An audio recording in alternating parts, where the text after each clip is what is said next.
ያዳነኒ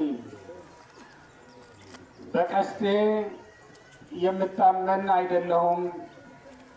የዳዊት መዝሙር 43 ቁጥር 6 ላይ የሚገኝ ቃል ነው። ለዛሬው ትምህርታችን መነሻ እናደርገዋለን። የአባቶቻችን አምላክ እግዚአብሔር በአባቶቻችን ላይ አድሮ ኃይልን፣ ሞገስን፣ ክብርን ሰጥቶ ድል እንዲጎናጸፉ ያደረጋቸው አምላክ እኛንም ልባችንን ሰብስቦ ቃሉን እንድንሰማና እንድንማር በቃሉም እንድንለወጥ ይረዳን ዘንድ ቅዱስ ፈቃዱ ይሆንልን። ሁላችሁም ይህን ቃል እንድትሉ ጠይቃለሁ። በቀስቴ የምታመን አይደለሁም በሉ። በቀስቴ የምታመን አይደለሁም። እስኪ ድገሙት። በቀስቴ የምታመን አይደለሁም። ጦሬም አያድነኝም። ጦሬም አያድነኝም። ይህንን የሚለው ነቢየ እግዚአብሔር ቅዱስ ዳዊት ነው። አጼ ምኒልክ በቅዱስ ጊዮርጊስ ቤተክርስቲያን ገብተው ወደ አድዋ ዘመቻውን ከመጀመራቸው በፊት በዋዜማው ዕለት ወደ ቅዱስ ጊዮርጊስ ቤተ መቅደስ ገብተው የጸለዩት ጸሎት ይህ ነበረ። ዳዊት እንደዘመረው ሌዋውያንም በብሉይ ኪዳኑ ቤተ መቅደስ ሲያደርሱት ሲዘምሩት እንደነበረው የእግዚአብሔርን አዳኝነት የእግዚአብሔርን ኃይል ተቀዳጅቶ ከእግዚአብሔርን ረድኤት ተቀብሎ መሄድ ይገባልና ሰልፉን ከመጀመራቸው አስቀድሞ ለሕዝቡ አዋጁን ነግረው ለእግዚአብሔርን ኃይልና ምርኩዝ እንዲሆናቸው የተማጸኑበት ጸሎት ይህና እንዲህ አይነት የዳዊት መዝሙራት ነበሩ። የተወደዳቸው የእግዚአብሔር ቤተሰቦች ዛሬ የምናከብረው በዓል በስጋዊ የሚታዩ አርበኞች ጎራዴያቸውን መዘው ጋሻቸውን መክተው አገራቸውን ዳር ድንበሯን ያስጠበቁበት በድል እየተመለሱበት ዕለት እንደሆነ በታሪክ እንረዳለን።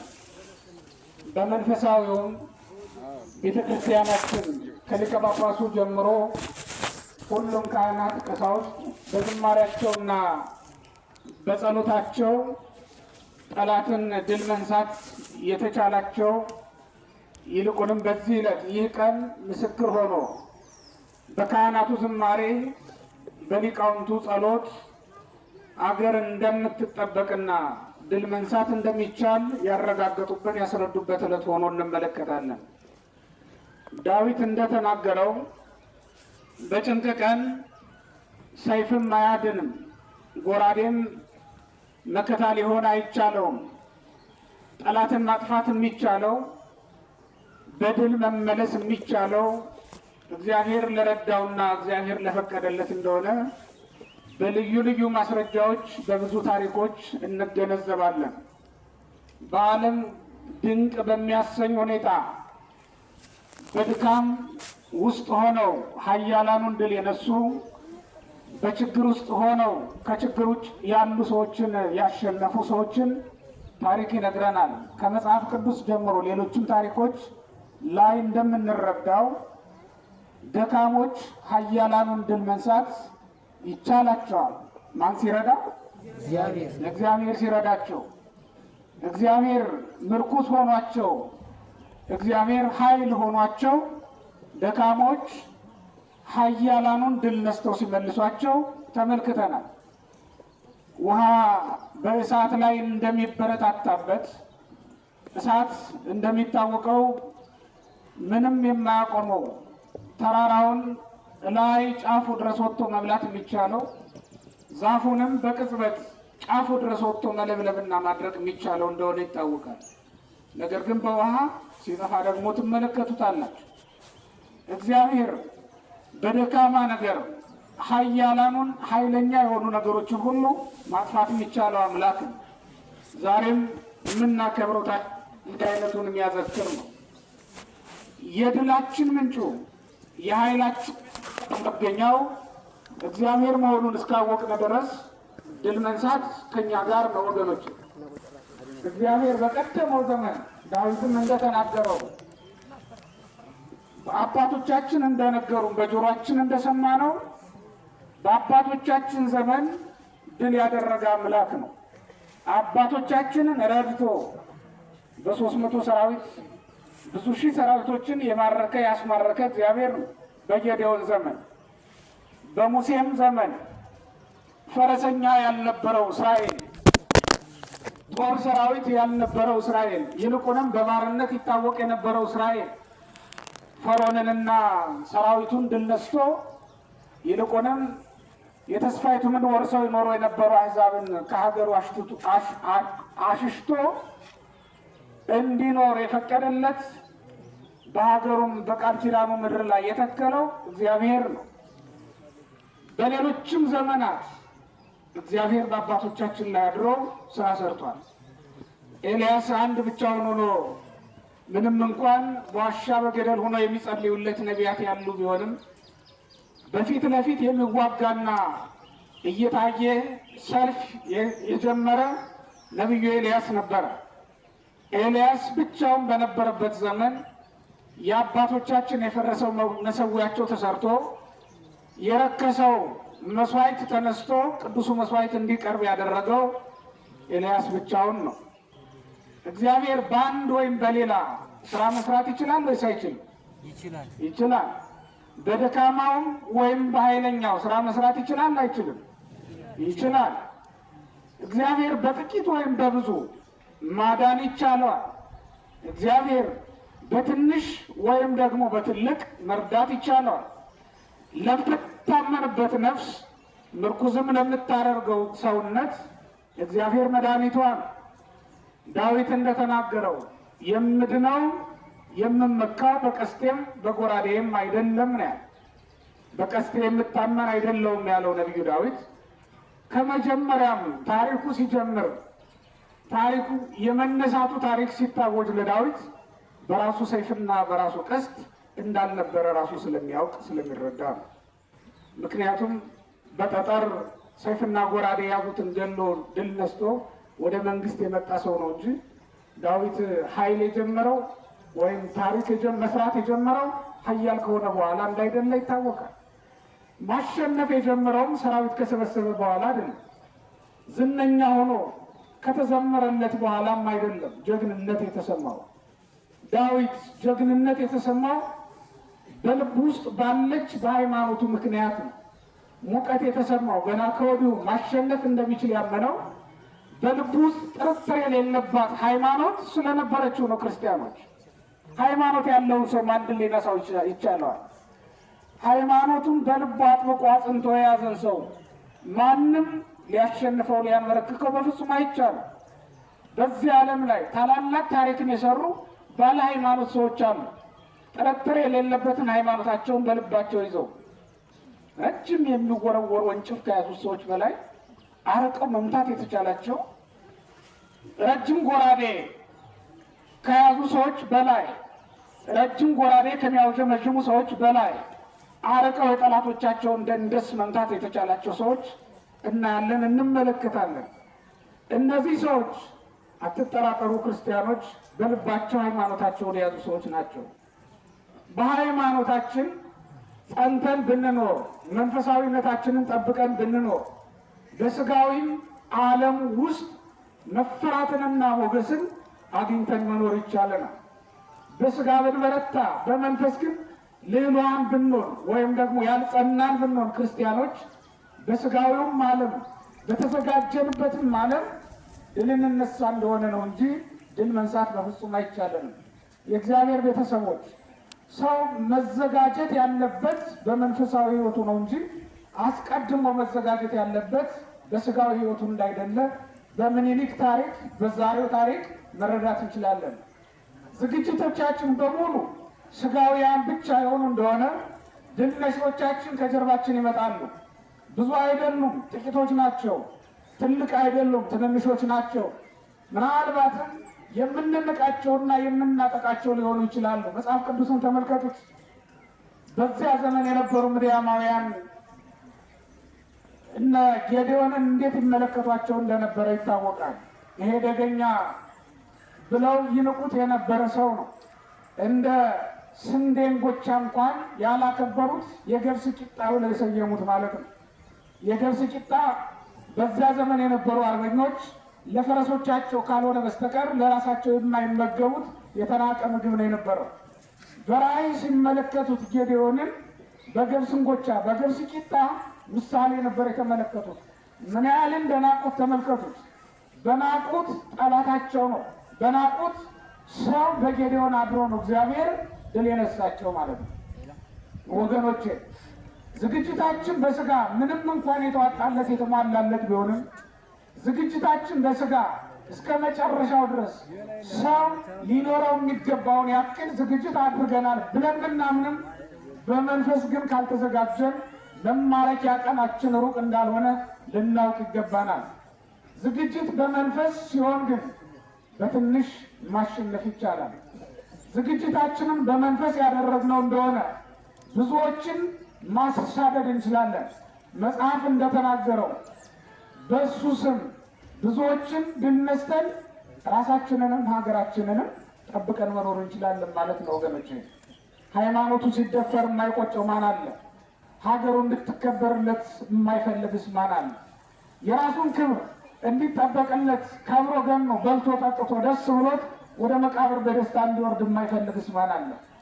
እንዲህ ከፈለግን ወገኖቼ ረሃብም እንዳይኖር፣ ጦርነትም እንዳይኖር፣ መታረዝም እንዳይኖር ከፈለግን ዝግጅቶቻችን በሙሉ በመንፈሳዊ ሕይወታችን ሊሆን ይገባል። ዝግጅትን ከመንፈሳዊ ሕይወት ልንጀምር ይገባል።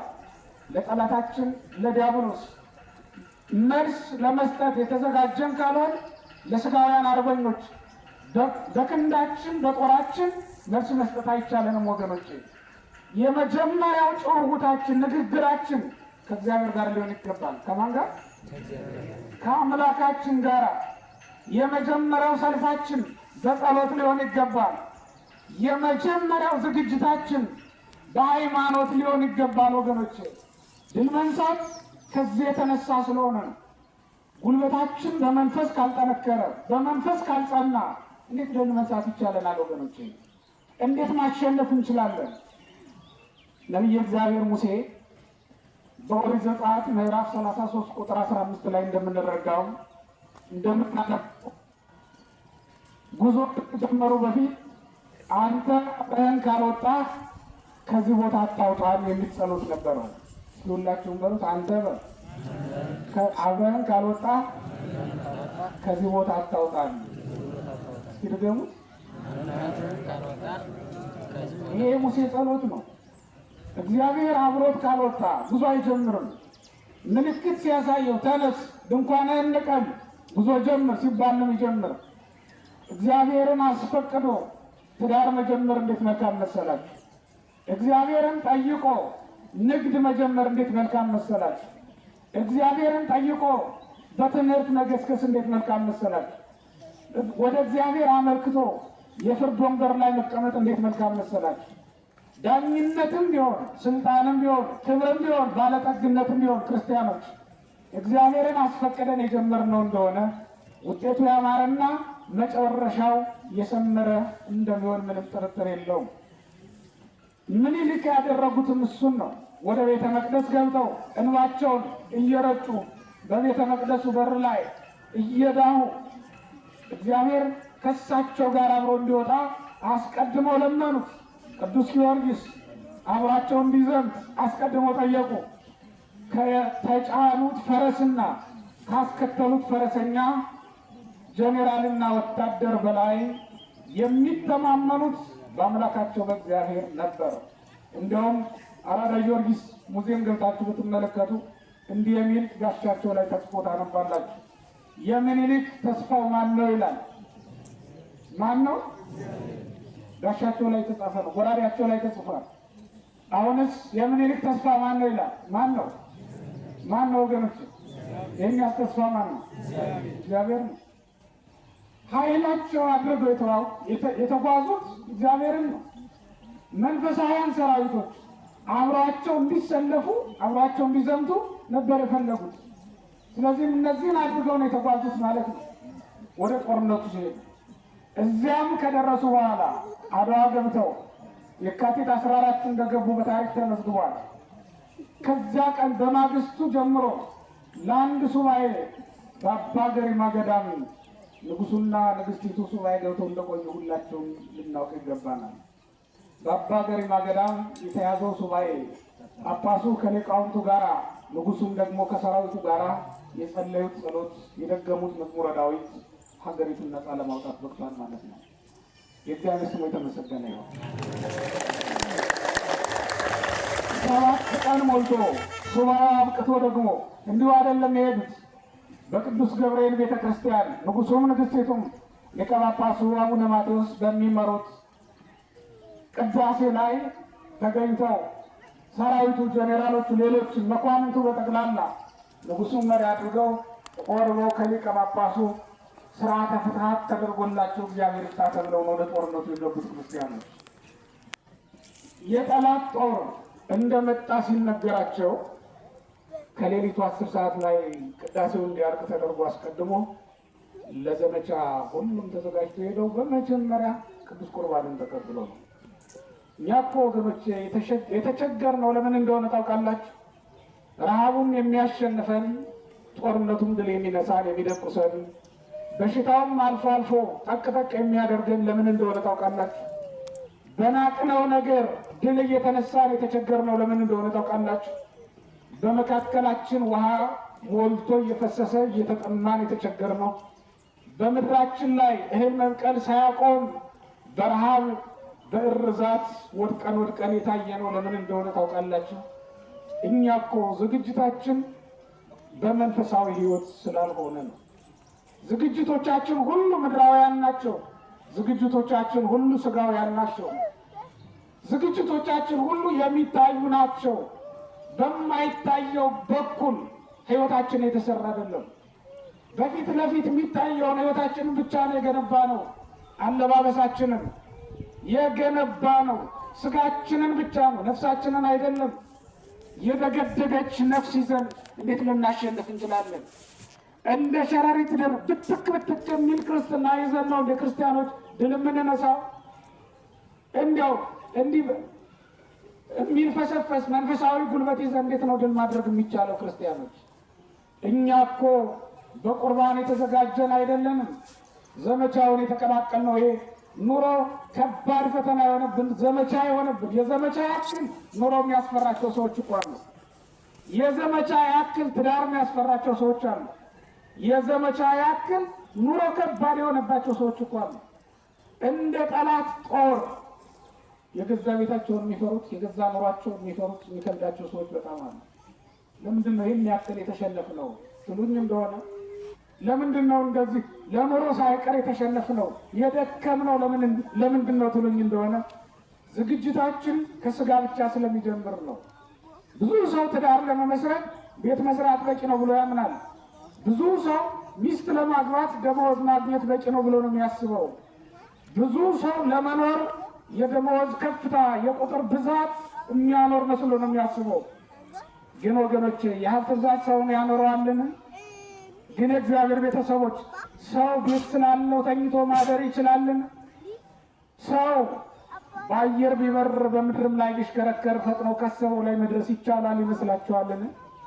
በእውነት ያሰብናት ቦታ ላይ ፈጥነን ለመድረስ መብረርና መሽከርከር በቂ ይመስላችኋል? እግዚአብሔር ካላፈጠነን፣ እግዚአብሔር የምንመኘውን ነገር ካላቀረበልን በስተቀር እንዲህ በቅርቡ የሚሆን የሚደረግ ይመስላችኋል?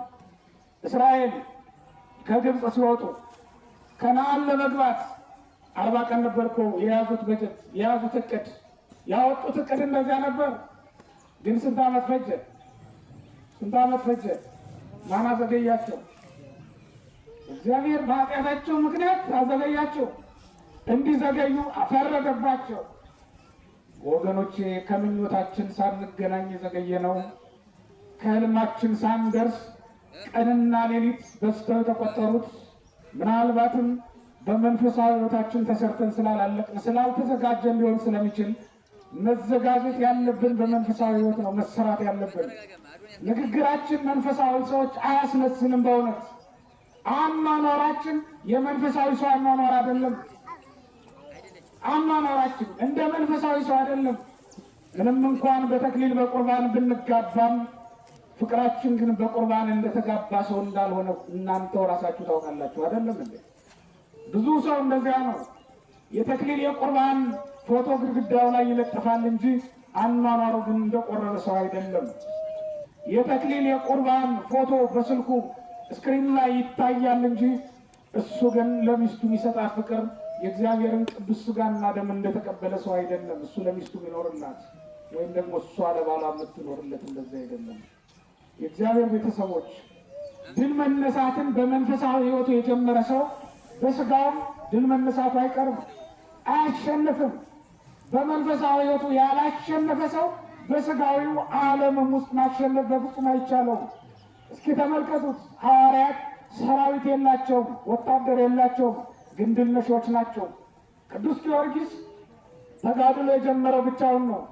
ነገር ግን እልፍ ሆኖ እልፎችን አስከትሎ ገነት መግባት ችሏል። በማን ኃይል? በእግዚአብሔር ኃይል። በመንፈሳዊ ሕይወቱ የተዘጋጀ ሰው በሥጋም ብዙዎችን ማርኮ መሄድ ይቻለዋል። ብዙዎቻችን የመንፈሳዊ ሰዎች ምርኮኞች ነን። በዋሻ የሚኖረው አባ ተክለ ሃይማኖት የማረከውን ያክል በቤተ መንግሥት የሚኖረው ሞቶሎሚ የማረከ ይመስላችኋል?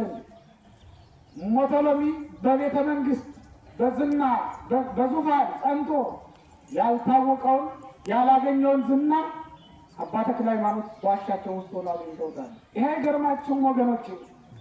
ይህ እኮ ነው የሚገርመው። ሰው ክብሩን እንዴት እንደሚያገኝ እንኳን አያውቅም።